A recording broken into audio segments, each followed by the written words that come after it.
This article is about the War of 1812 fortification for the community in New York. See Fort Johnson, New York. For the Revolutionary War British garrison named Fort Johnson. See Wilmington, North Carolina. For the colonial fort in Amsterdam, New York. See Old Fort Johnson. For the Fort Johnson in the vicinity of Charleston, South Carolina. See Fort Sumter. Fort Johnson was a U.S. Army post built on bluffs overlooking the Mississippi River in modern-day Warsaw, Illinois during the War of 1812. The fort was established in September 1814 by Major Zachary Taylor, future U.S. President. Troops retreating from the Battle of Credit Island constructed the fort after effectively surrendering control of the upper Mississippi to the British and Allied Indian tribes, including the Sauk. The fort,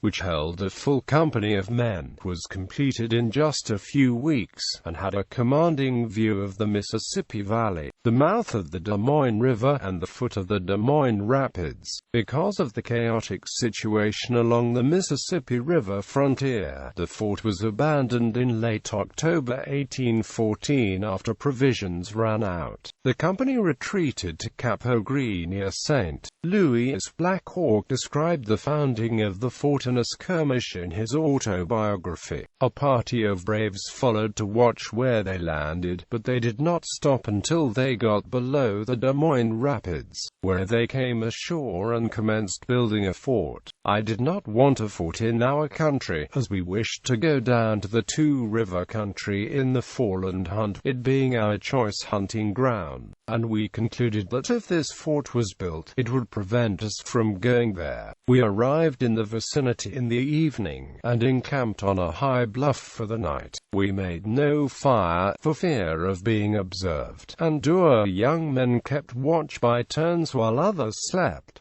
I was very tired, and was soon asleep. The Great Spirit, during my slumber, told me to go down the bluff to a creek, that I would find a hollow tree cut down, and by looking in at the top of it, I would see a large snake with head erect, to observe the direction he was looking, and I would see the enemy close by and unarmed. In the morning I communicated to my braves what the Great Spirit had said to me, took one of them and went down a ravine that led to the creek. I soon came in sight of the place where they were building the fort, which was on a hill at the opposite side of the creek. I saw a great many men. We crawled cautiously on our hands and knees until we got to the bottom land, then through the grass and weeds until we reached the bank of the creek. Here I found a tree that had been cut down. I looked in at the top of it and saw a large snake with his head raised, looking across the creek. I raised myself cautiously, and discovered nearly opposite to me, two war chiefs walking arm in arm, without guns. They turned and walked back toward the place where the men were working at the fort. In a little while they returned, walking directly towards the spot where we lay concealed, but did not come so near as before. If they had, they would have been killed, for each of us had a good rifle.